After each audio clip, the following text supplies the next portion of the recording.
രണ്ടാമതും വൃക്ക മാറ്റിവെക്കൽ ശസ്ത്രക്രിയയ്ക്ക് സഹായം തേടുകയാണ് ഒരു 30 വയസ്സുകാരൻ.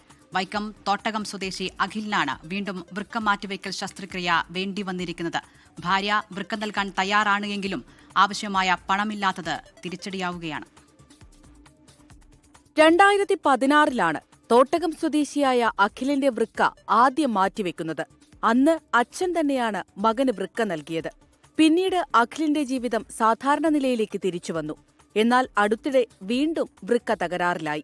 ഡയാലിസിസ് പലതവണ ചെയ്തെങ്കിലും വൃക്ക മാറ്റിവെക്കാതെ സാധിക്കില്ല എന്ന് ഡോക്ടർമാർ പറയുന്നു. ഇതോടെ ഭാര്യ തന്നെ വൃക്ക നൽകാൻ തയ്യാറായി. എന്നാൽ ഇത്തവണ ശസ്ത്രക്രിയക്കാവശ്യമായിട്ടുള്ള പണം കണ്ടെത്താൻ ഈ കുടുംബത്തിന് സാധിക്കാത്ത സ്ഥിതിയാണ്. ഏറ്റവും അടുത്ത് തന്നെ ട്രാൻസ്പ്ലാന്റ് ചെയ്യാനാണ് ഡോക്ടർ നിർദ്ദേശിച്ചിരിക്കുന്നത്. അപ്പം അതിന് വേണ്ടിയിട്ട് നമുക്ക് വലിയൊരു തുക തന്നെ കണ്ടെത്തേണ്ടതുണ്ട്.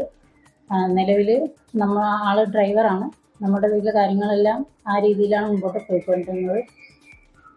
അപ്പോൾ എല്ലാവരുടെയും സഹായം ഉണ്ടെങ്കിൽ മാത്രമേ നമുക്ക് കാര്യങ്ങൾ മുമ്പോട്ട് പോകാനായിട്ട് സാധിക്കുള്ളൂ. അച്ഛന്റെ തുച്ഛമായ വരുമാനം കൊണ്ടാണ് ഈ കുടുംബം ഇപ്പോൾ കഴിയുന്നത്. അഖിലിന്റെ ആരോഗ്യസ്ഥിതി മനസ്സിലാക്കിയ നാട്ടുകാരും സുഹൃത്തുക്കളും സഹായങ്ങൾക്കായി ഒപ്പമുണ്ട്. കിഡ്നി മാറ്റിവയ്ക്കൽ ശസ്ത്രക്രിയയ്ക്കായിട്ട് ഏകദേശം 15 ലക്ഷം രൂപ ചിലവ് വരുമെന്നാണ് ഹോസ്പിറ്റൽ അധികാരികൾ പറഞ്ഞിരിക്കുന്നത്.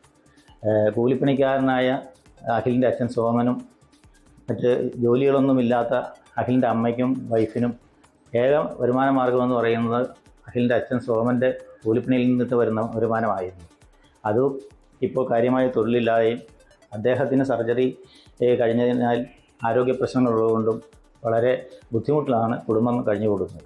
കോഴിക്കോട് ഇക്ര ആശുപത്രിയിലാണ് അഖിലിന്റെ ചികിത്സ നടക്കുന്നത്. പണം ലഭ്യമായാൽ മാത്രമേ ശസ്ത്രക്രിയ നടത്താൻ കഴിയൂ. അതുകൊണ്ടുതന്നെ സന്മനസ്സുള്ളവരുടെ കരുണ തേടുകയാണ് ഈ കുടുംബം. 24 കോട്ടയം.